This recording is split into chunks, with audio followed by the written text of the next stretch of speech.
In the face of the growing horror in the Middle East, we are acting to keep alive the possibility of peace and a two-state solution. That means a safe and secure Israel alongside a viable Palestinian state. At the moment, we have neither. Ordinary people, Israeli and Palestinian, deserve to live in peace, to try to rebuild their lives free from violence and suffering. That's what the British people desperately want to see. Yet, almost 2 years after the barbaric attacks of October the 7th, hostages are still held by the terrorists of Hamas. Recent images show the hostages suffering and emaciated. Hamas even refuse to release all the bodies of the dead. I have met British families of the hostages. I see the torture that they endure each and every day, pain that strikes deep in people's hearts across Israel and here in the United Kingdom. The hostages must be released immediately, and we will keep fighting to bring them home. Let's be frank. Hamas is a brutal terror organization.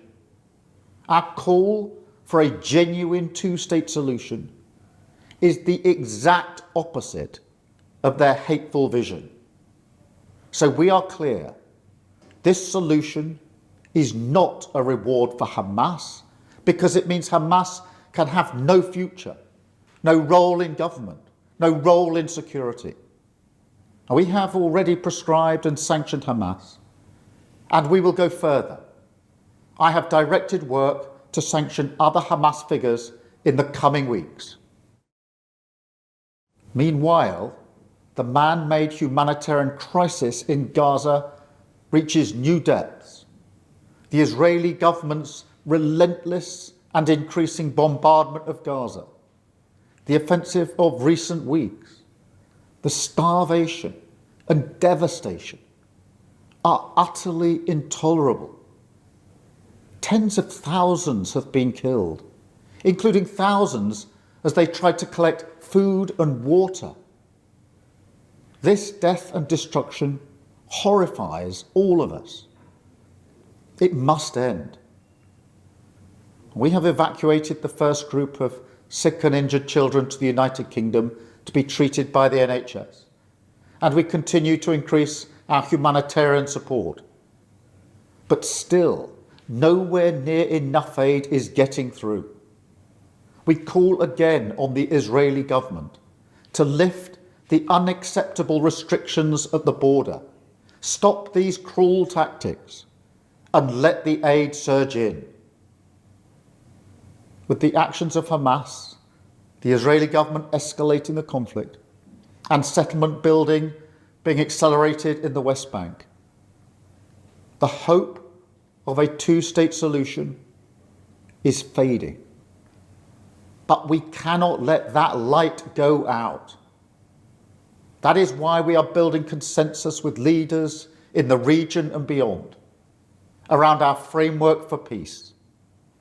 This is a practical plan to bring people together behind a common vision and a series of steps, including the reform of the Palestinian Authority, that takes us from a ceasefire in Gaza to negotiations on a two-state solution.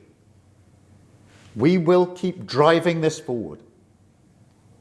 As part of this effort, I set out in July the terms upon which we would act in line with our manifesto to recognize Palestinian statehood. That moment has now arrived.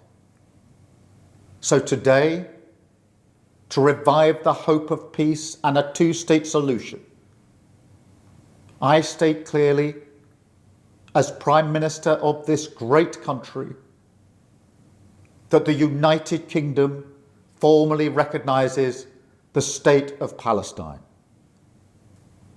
We recognised the State of Israel more than 75 years ago as a homeland for the Jewish people. Today, we join over 150 countries who recognize a Palestinian state also. A pledge to the Palestinian and Israeli people that there can be a better future. I know the strength of feeling that this conflict provokes. We have seen it on our streets, in our schools, in conversations we've had with friends and family. It has created division. Some have used it to stoke hatred and fear, but that solves nothing. Not only must we reject hate, we must redouble our efforts to combat hatred in all its forms. We must channel our efforts, united together in hope, behind the peaceful future that we want to see. The release of the hostages, an end to the violence, an end to the suffering, and a shift back towards a two-state solution as the best hope for peace and security for all sides.